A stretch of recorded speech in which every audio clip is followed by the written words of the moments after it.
Hello दोस्तों, मैं अभिनय तिवारी मेरे YouTube चैनल माय फार्मासिस्ट में आपका स्वागत करता हूं।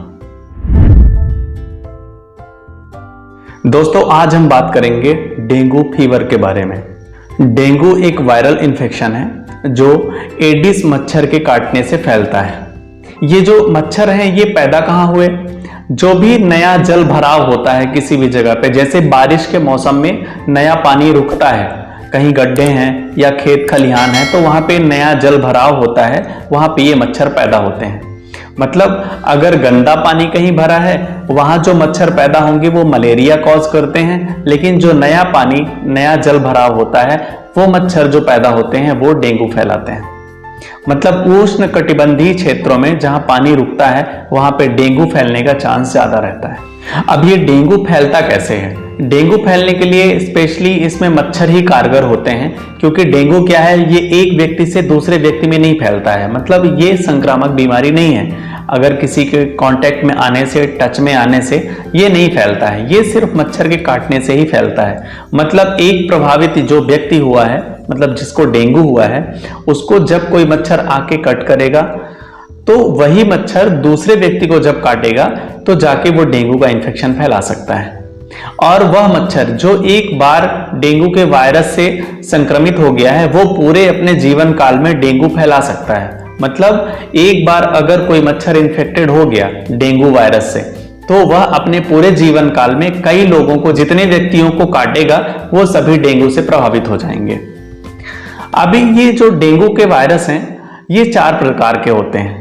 इनमें से चारों में अगर कोई एक व्यक्ति एक तरह के वायरस से प्रभावित हो चुका है, मतलब जब वह एक तरह के वायरस से प्रभावित हुआ, इन्फेक्टेड हुआ, तो उसके बॉडी ने उस तरह का एंटीबॉडी प्रिपेयर कर लिया, उससे फाइट करने के लिए एंटीबॉडी बना लिया।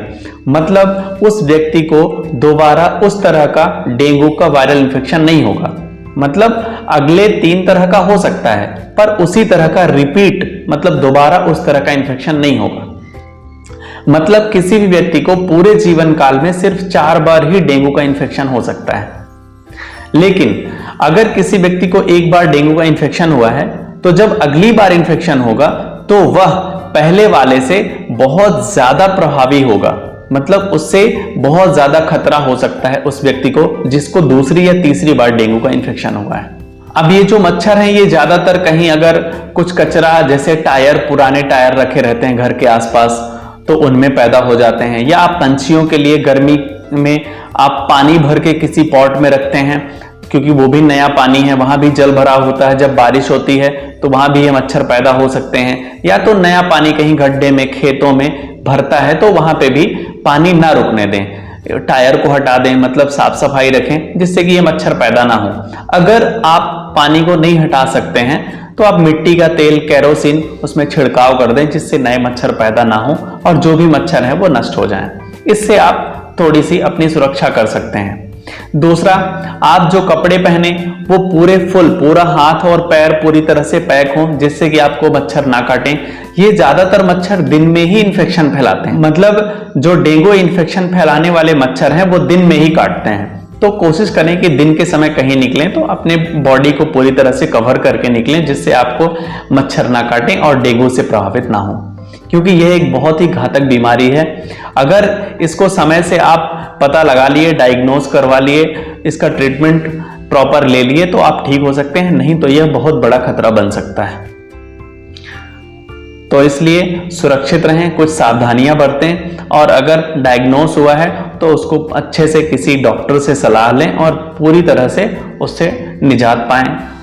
अब अगर किसी को डेंगू फीवर है तो उसके लक्षण क्या हो सकते हैं? इसमें पूरे शरीर में लाल ददोरे हो जाते हैं, मतलब रैशेस हो जाते हैं और बहुत ज्यादा खुजलाते हैं।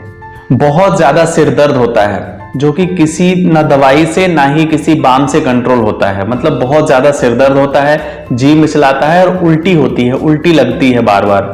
अचानक तेज बुखार आ जाती है और बुखार के साथ ठंडी भी लगती है। सर्दी, जुकाम, खांसी नहीं रहता है लेकिन गले में थोड़ा दर्द बना रहता है। अत्यधिक कमजोरी महसूस होती है और भूख बिल्कुल भी नहीं लगती। मुंह का स्वाद चला जाता है, मतलब मुंह का स्वाद खराब हो जाता है। मांसपेशियों और जोड़ों में दर्द बहुत ज्यादा रहता है और आंखों के पीछे दर्द होता है। तो यही सब लक्षण हैं, इनसे आप डेंगू को पहचान सकते हैं। अब अगर डेंगू से प्रभावित मतलब डेंगू से इन्फेक्टेड कोई पेशेंट किसी डॉक्टर के पास जाता है तो नॉर्मली डॉक्टर क्या क्या टेस्ट करवाते हैं, ये जनरली एक नॉलेज के लिए है। घर में किसी भी तरह का ट्रीटमेंट ना आजमाएं, किसी अच्छे डॉक्टर से सलाह लें और अच्छे से इलाज करवाएं जिससे कि आप डेंगू से बच सकें। तो मैं अभी जितने भी लक्षण बताया हूं लगभग ये सभी लक्षण दिखते हैं एक डेंगू पेशेंट में, और उसके साथ ही कुछ टेस्ट होते हैं जिससे कि स्पेसिफाई करते हैं डॉक्टर की ट्रीटमेंट क्या देना है, उसके लिए कुछ टेस्ट करवाते हैं। इनमें सबसे पहले सीबीसी करवाते हैं। सीबीसी में कई बार पेशेंट का देखा जाता है कि प्लेटलेट्स काउंट कम हो जाता है। जरूरी नहीं है कि प्लेटलेट्स काउंट कम होगा ही, नॉर्मल प्लेटलेट्स का जो रेंज है वो 1.5 लाख से 4.5 लाख होना चाहिए। पर जो डेंगू पेशेंट है उनमें ज्यादातर लोगों में देखा जाता है कि प्लेटलेट्स काउंट 1.5 लाख से कम हो जाते हैं। अगर मरीज 7 दिन के अंदर आया है, मतलब इन्फेक्शन होने के 7 दिन के अंदर आया है, तो नॉर्मली NS1 टेस्ट करवाते हैं जो पॉजिटिव आता है। अगर 7 दिन के बाद कोई पेशेंट आया है तो NS1 टेस्ट करवाने से कोई मतलब नहीं है। 4 दिन के बाद IgM एंटीबॉडी टेस्ट पॉजिटिव आने लगता है, मतलब एंटीबॉडी टेस्ट भी करवा सकते हैं। LFT मतलब लीवर फंक्शन टेस्ट, जिसमें SGOT और SGPT पॉजिटिव आता है। तो ये कुछ टेस्ट हैं, कुछ डायग्नोसिस का प्रोसीजर है जिससे कि डॉक्टर स्पेसिफाई करते हैं कि किस तरह का इन्फेक्शन है और कितना ज्यादा इन्फेक्शन है, उस तरीके का ट्रीटमेंट देते हैं। आपको कभी भी सेल्फ मेडिकेशन नहीं करना है। ये कुछ जानकारियां हैं जो जनरल स्पेशली जो हेल्थ केयर प्रोफेशनल है उनके लिए है, और ये सिर्फ नॉलेज के लिए है। तो ये खुद से ना आजमाएं, सेल्फ मेडिकेशन ना करें, क्योंकि इससे आपको बहुत बड़ा खतरा भी हो सकता है। जरूरी नहीं है कि आप सेल्फ मेडिकेशन करेंगे तो ठीक ही हो जाएंगे।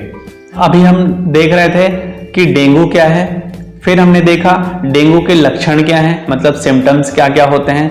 फिर अगला देखा हमने डायग्नोसिस क्या क्या हो सकती है, मतलब क्या टेस्ट करवा सकते हैं जिससे पता चले कि डेंगू कितना है, किस तरह का है। अगला स्टेप है ट्रीटमेंट, मतलब अगर किसी को डेंगू हुआ है तो जनरली डॉक्टर क्या ट्रीटमेंट देते हैं, ये सिर्फ नॉलेज के लिए है। अब क्या होता है, इसमें ज्यादातर पेशेंट को देखा जाता है कि सिर दर्द बहुत ज्यादा होता है और बुखार आती है पेशेंट को, जी मिचलाता है, उल्टी लगती है, बहुत ज्यादा कमजोरी हो जाती है, थकान सी महसूस होती है। तो इसमें सबसे पहले तो पेशेंट को रेस्ट करना है, ज्यादा से ज्यादा रेस्ट करें और लिक्विड डाइट जितना हो सके, मतलब लिक्विड डाइट भी लें और पानी भी पिएं। पानी में ORS या इलेक्ट्रॉल का पाउडर घोल के रेगुलर लेते रहें जिससे डिहाइड्रेशन ना हो, क्योंकि कमजोरी हो जाएगी और पानी की बहुत ज्यादा कमी होने लगती है। खाना नहीं पचता है, भूख नहीं लगती है। तो जब सिर दर्द हो, शरीर में दर्द हो, बुखार लगे, तो आप सिर्फ प्लेन पैरासीटामोल ले सकते हैं। वो वेट के हिसाब से ले सकते हैं, 15 mg पर kg पर डोज के हिसाब से दिन में 3 से 4 बार आप पैरासीटामोल टैबलेट खा सकते हैं। लेकिन पैरासीटामोल के साथ आप किसी भी तरह का एनसेड्स, स्टेरॉइड, एंटीबायोटिक कुछ भी यूज ना करें, क्योंकि ये वायरल इन्फेक्शन है, इसमें और कुछ भी असर नहीं करता है। जो एनसेड्स दवाइयां हैं जैसे डाइक्लोफेनेक है, आइबुप्रोफेन है और मेफिनेमिक एसिड है, एसिक्लोफेनेक है, ये सभी एनसेड्स होती हैं। क्या है, ये दवाइयां होती हैं बहुत गर्म। जब भी हम ये टैबलेट खाते हैं तो जाके हमारे स्टमक में बहुत ज्यादा हीट प्रोड्यूस करती हैं, मतलब गैस बनाती हैं। इससे ब्लीडिंग का चांसेस होता है, स्टमक अल्सर का चांसेस होता है, क्योंकि प्लेटलेट्स काउंट बहुत कम हो चुके हैं, तो मतलब ब्लड क्लॉटिंग कैपेसिटी बॉडी की बहुत कम होती है। तो इसलिए एनसेड्स का बिल्कुल भी यूज ना करें, आप प्लेन पैरासीटामोल लें। और डिस्प्रिन भी बिल्कुल ना लें, क्योंकि डिस्प्रिन में होता है एस्प्रिन, और एस्प्रिन हमारे ब्लड को पतला करता है। मतलब जब हमारा ब्लड और पतला हो जाएगा तो उसमें क्लॉटिंग कैपेसिटी बिल्कुल भी नहीं रहेगी, आप एक्सेस ब्लीडिंग के शिकार हो सकते हैं, मतलब बहुत ज्यादा शरीर में ब्लीडिंग हो सकती है। तो आप डिस्प्रिन ना लें जिससे कि ब्लड पतला ना हो। तो कुछ सावधानियां हैं जिनको आपको करना है। स्टेरॉइड किसी भी तरह का ना लें, क्योंकि स्टेरॉइड असर नहीं करेगा। एंटीबायोटिक बिल्कुल भी ना लें, क्योंकि यह एक वायरल इन्फेक्शन है, तो इसमें एंटीबायोटिक काम नहीं करती है। पर बहुत ज्यादा इन्फेक्शन होता है तो डॉक्टर कुछ एंटीबायोटिक्स लिख देते हैं, क्योंकि हमें इसमें सिम्टोमेटिक ट्रीटमेंट देना पड़ता है। सिम्टोमेटिक का मतलब यह है, अगर उल्टी लग रही तो उल्टी की दवाई देंगे, गैस लग रही तो गैस की दवाई देंगे, फीवर है तो फीवर की दवाई देंगे। तो इसमें हमें सिम्टोमेटिक ट्रीटमेंट देना है, जो सिम्टम्स दिख रहे हैं उनका ट्रीटमेंट देना है, क्योंकि ये एक वायरल इन्फेक्शन है। तो बहुत सावधानी रखना है, ये 1 से 2 हफ्ते में धीरे धीरे खुद ही ठीक हो जाएगा। इसमें रेस्ट करें, ज़्यादा से ज़्यादा फ्लूइड लें, लिक्विड डाइट लें, कुछ सावधानियां रखें तो धीरे धीरे यह कवर हो जाएगा। मल्टीविटामिन लें। अब मैं कई लोग को देखता हूं कि वो पपीता के पत्ते का रस ढूंढते फिरते हैं, तो सिर्फ पपीता के पत्ते का रस ही नहीं है जो प्लेटलेट्स काउंट को बढ़ाएगा। उसके साथ आपको, वो तो ठीक है, वो लीजिए, जरूरी है, पर इतना ज्यादा नहीं कि सिर्फ आपको पपीते का पत्ते का रस ही लेना है। ठीक है, आप पपीते के पत्ते का रस ढूंढ लीजिए। नहीं मिल रहा तो कैरिपिल टैबलेट और कैरिपिल सिरप आती हैं, मार्केट में अवेलेबल है, वो ले सकते हैं, तो उसको भी यूज करें डॉक्टर की एडवाइस से, जितना उसका डोज बताते हैं डॉक्टर, क्योंकि वो देखेंगे कि कितना सीवियर है, उस तरीके से डोज डिसाइड करेंगे।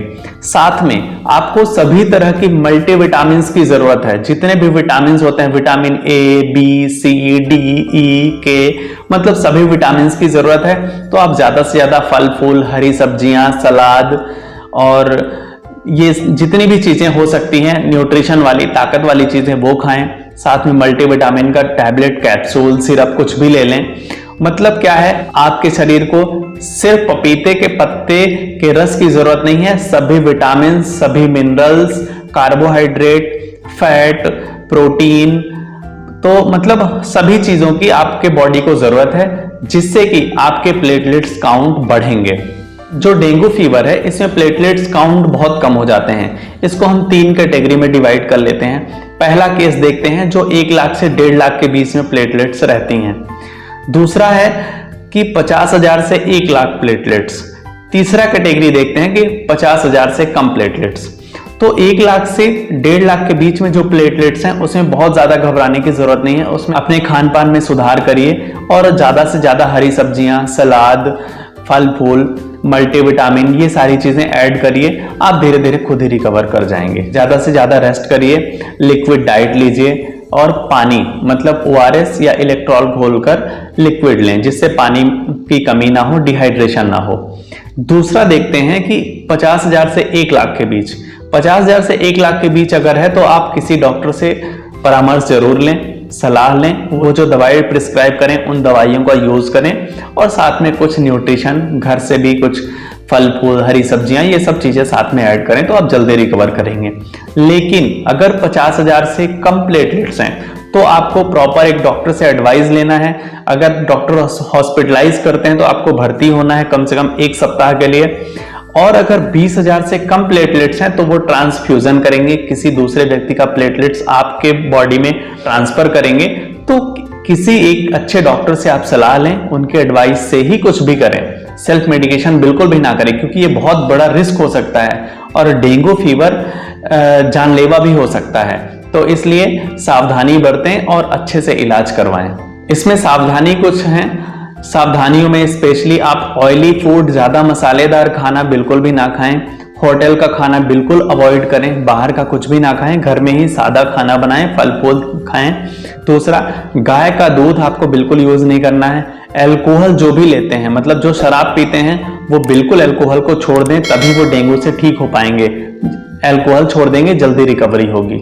और करौंदे का जूस भी नहीं लेना है। अब इनके कुछ साइंटिफिक तथ्य तो नहीं है, पर कुछ ऐसा सावधानियां मुझे पढ़ने को मिली, जानने को मिली, तो मैं आपको कुछ सावधानियां बता रहा हूं। ध्यान रखें, सावधानी बरतें और बहुत जल्द आप रिकवर हो जाएंगे, स्वस्थ हो जाएंगे। धन्यवाद।